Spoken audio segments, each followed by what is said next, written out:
Bonjour chers frères et sœurs en Christ et bon dimanche de l'Avent. Je souhaiterais en ce troisième dimanche de l'Avent partager avec vous l'évangile de ce jour tiré de Luc au chapitre 3, des versets 10 à 18, où Jean-Baptiste, précurseur de Jésus, nous parle une fois de plus de la venue de Jésus et de comment l'attendre en tant que chrétien. Et à cela, il répond tout simplement à la foule qui lui demande « Que devons-nous faire ?» Que celui qui a 2 vêtements partage avec celui qui n'en a pas, et que celui qui a de quoi manger fasse de même. À cette époque, les collecteurs d'impôts venaient également se faire baptiser auprès de Jean-Baptiste, et il leur répond également « Vous les collecteurs d'impôts, ne prenez rien de ce qui vous est fixé. » Parce qu'on sait que les collecteurs d'impôts, c'était des personnes un peu fourbes qui prenaient un peu plus que ce qui était fixé dans les normes pour pouvoir mettre dans leur poche. Et le reste, ils mettaient dans les caisses de l'État.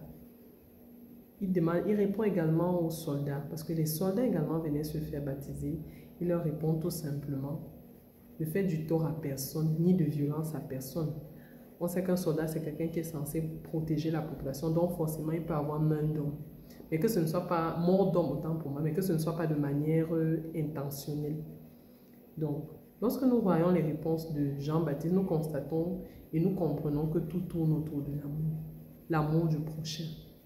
Et j'aimerais attirer vraiment votre attention pour que chacun de nous, dans son contexte, dans son activité, dans sa famille, dans le cadre dans lequel il se trouve, qu'il essaye de faire tout et tout pour vivre l'amour en ce temps d'attente, ce temps d'espérance qui est l'avant.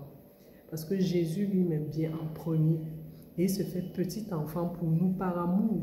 Et nous, la meilleure façon de l'attendre, c'est en vivant cela, c'est en vivant cet amour au quotidien, en partageant, en ne faisant du tort à personne, en essayant de donner l'amour aux autres. Et c'est de là que nous serons véritablement des chrétiens prêts à attendre le Christ.